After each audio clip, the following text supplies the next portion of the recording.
There is no contradiction between Quran and Sunnah. This book has been revealed to you and truth.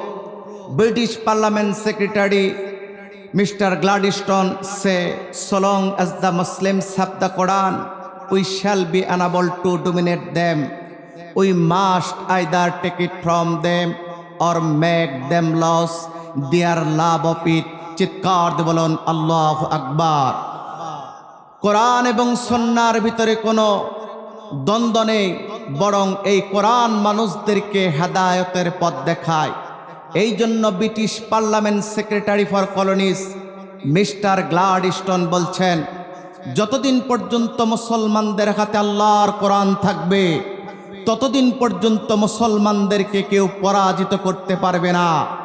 মুসলমানদের হাত থেকে কেবল কোরআনটা ছিনিয়ে নিতে পারলে অথবা কোরআনের প্রতি ভালোবাসা হারিয়ে ফেলতে পারলে মুসলমানদেরকে পরাজিত করা যাবে। সুতরাং মুসলমান বীরের জাত বলুন, আমরা আল্লাহর কোরআন ছাড়া কি থাকতে পারি?